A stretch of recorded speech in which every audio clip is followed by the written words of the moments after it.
What is up guys, my name is Dre and welcome to another Genshin Impact video. And in today's video we're going to talk about this young beautiful lady, KAMISATO Ayaka, and if you should or shouldn't summon for her. And as always in this type of format I'm going to tell that and want to repeat it, and I can't stress this enough. If KAMISATO Ayaka is your favorite character, just go ahead and summon for her. Don't listen to what I gotta say. I made this type of content for people that are undecided, unsure whether they want to summon or not to summon for that specific character. Alright, so in today's video we want to go over kinda everything what is new, because the next patch that is coming is also Inazuma, not just Ayaka, not just a new character. We got a whole new region for her, and with that there comes a lot of new content. So for that, of course, we have not just Ayaka, we also have Yoimiya and Sayu that will come like 3 weeks after Ayaka, so 4 weeks from the time the video is live. We will have 2 new weapons, a 5-star bow basically made for Yoimiya and a 5-star sword basically for Ayaka. With Ayaka's banner we have 2 new bosses, like just a pyro hypostasis and the machine battlefront. We will need the essential materials from these 4 Ayaka, so you cannot pre-farm this.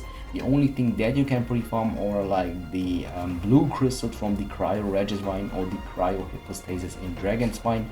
So if you're already sure that you want to summon for Ayaka, and you can already pre-farm this, but you will definitely have to wait until the release of Inazuma so you can get like the essential materials out of this one.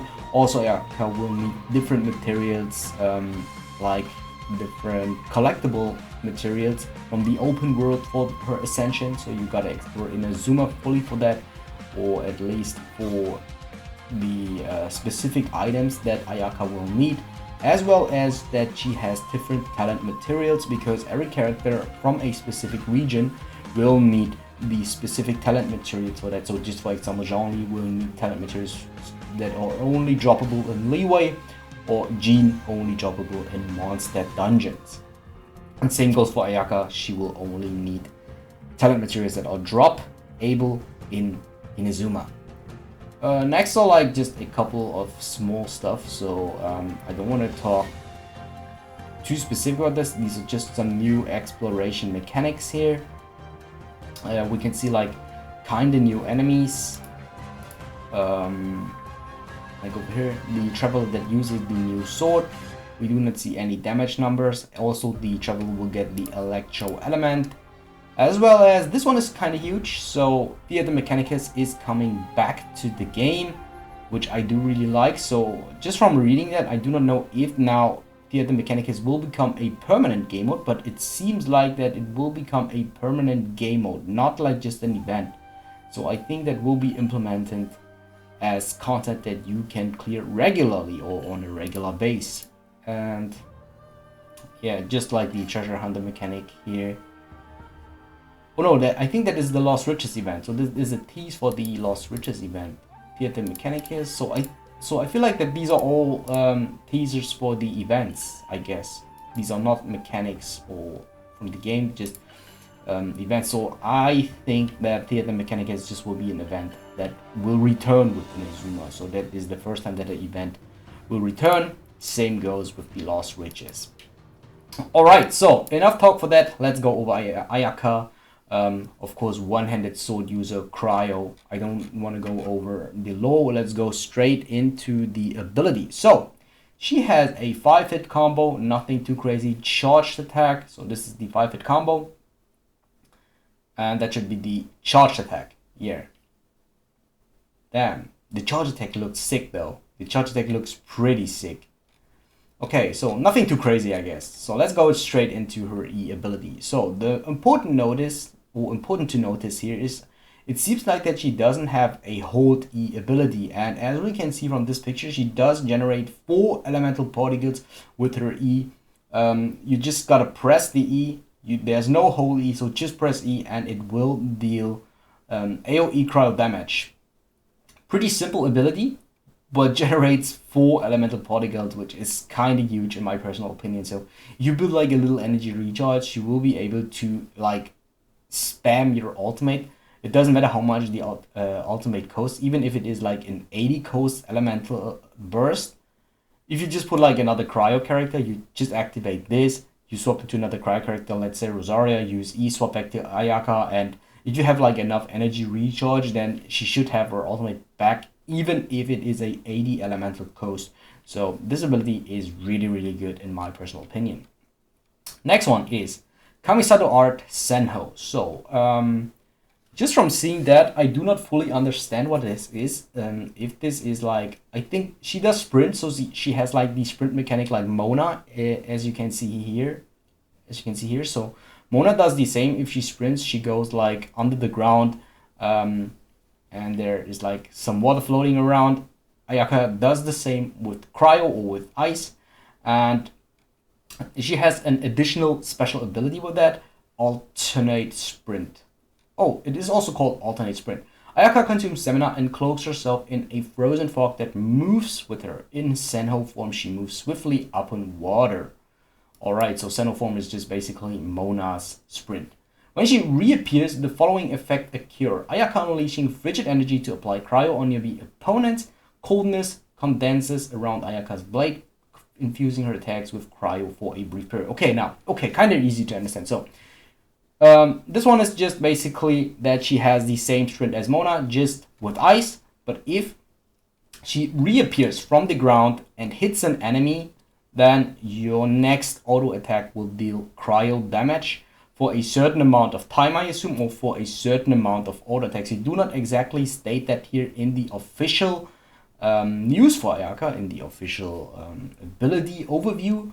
But I assume that it's either like a certain amount of hits, so like maybe 5 hits or something, or like a certain amount of cooldown, like 3 to 5 seconds. That is what I assume will happen if she does come or reappear from the ground. And of course, on hit, she will deal cryo damage. So, or she applies cryo effect, she doesn't deal cryo damage. So if you want to look at this again, apply cryo, so just frozen. There was no damage here, as you can see, no damage. Then you got a hit, and I feel like that this is the charge there. She does reappear, and you do charged attack, and your charged auto attack will deal cryo damage permanently. All right. Next thing, Kamisato Art Sumetsu. This is her elemental burst. Summons a forth a snowstorm with flawless poise, unleashing a Frostflake Seki Noto that moves forward continuously.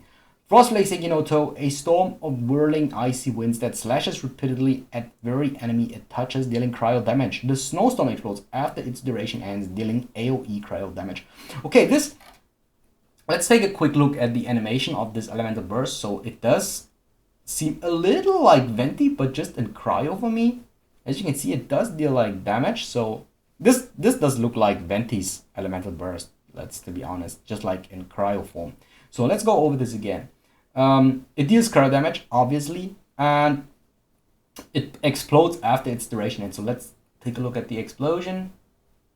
There's an explosion. Okay, so but it doesn't deal, I don't know if it deals like an additional damage on explosion, just because the slime died before. But if it does an additional damage after the explosion, which I assume it does, then I feel like that this elemental burst can deal a lot of damage. So just from that, we do not know how many energy the elemental burst costs, which is very essential to know, because I feel like that this will be her main damage source.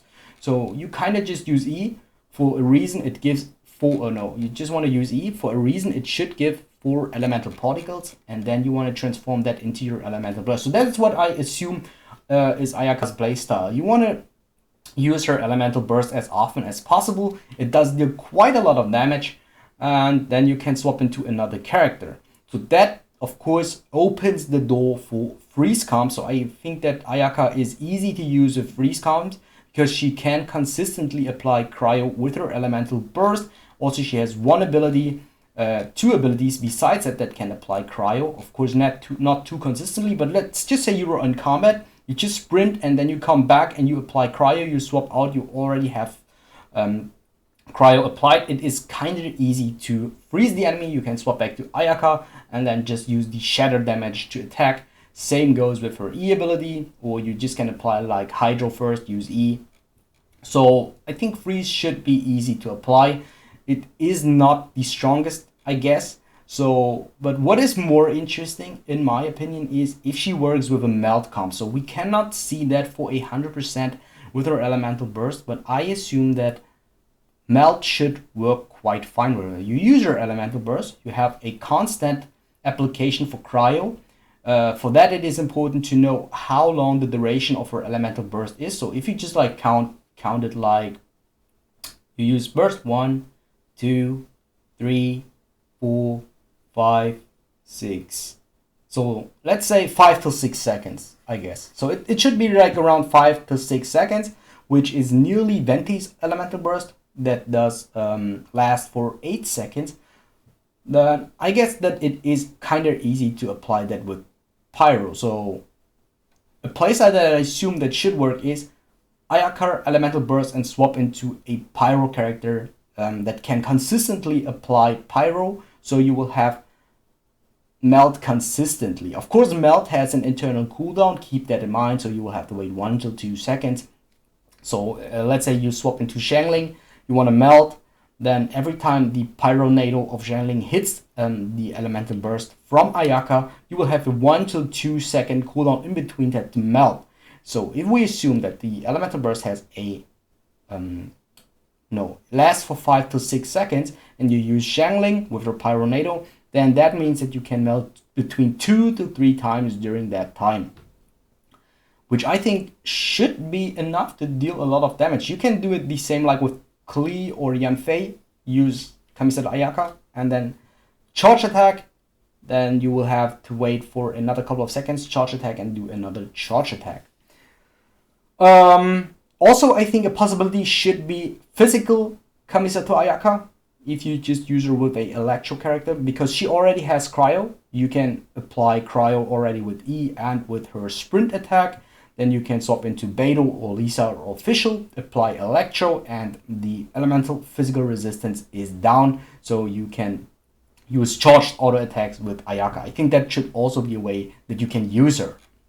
What is the optimal way? I do not know, guys. We have to try that out, especially because this is a brand new character that comes within a new region.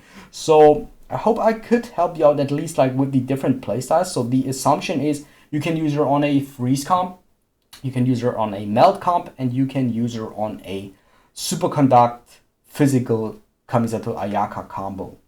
That's like the 3 playstyles. You mainly want to, of course, have a one-handed sword user with her. And yeah, I think that's the ideas that I could give you to decide if you want to summon or not summon for her. I think this is also the first time in a very long time that I cannot say just from the start if Ayaka is OP or not, because they did change a lot of her since the closed beta. And yeah, it depends a lot on the ratios and on the cooldowns. So the only thing that is guaranteed for now is that we do know that she does generate 4 elemental particles with her E ability. She doesn't has a hold ability, which seems to me like a very consistent character. So just by that, the assumption is that Ayaka could be a very good character, but like just on paper, it doesn't there's nothing that doesn't there's nothing that seems like broken to me. Like for when I was reading Joymia or when I was reading Ganyu. But yeah, this is the assumption, and hope I could help you out with that. If you guys did enjoy today's video, like, comment, and subscribe would help me a lot, and I see you guys next time. Bye.